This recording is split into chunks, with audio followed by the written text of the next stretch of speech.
নাতি যে আসছে, নাতিকে কিছু দিতে হবে না? কি দিবে নানি বাড়ির লোক? হ্যাঁ, ভোট দেবেন?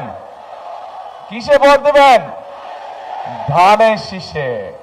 প্রিয় ভাই বোনেরা, উপস্থিত মুরব্বীবর্গ, মা বোনেরা, আজকের এই বিশাল নির্বাচনী জনসভায় আমরা সকলে এখানে একত্রিত হয়েছি। কেন একত্রিত হয়েছি আমরা?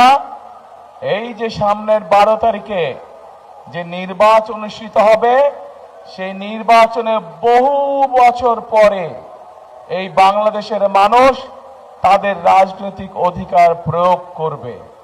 এই যে বললাম, এই মঞ্চের পাশে 13টি পরিবারের সদস্য এখানে বসে আছে।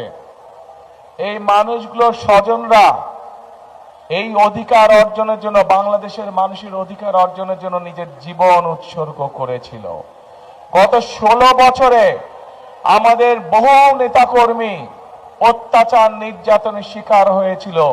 বাংলাদেশের মানুষের এই রাজনৈতিক অধিকার অর্জনের জন্য আজ আমাদের সামনে এই আল্লাহর রহমতে এই সুযোগ এসেছে।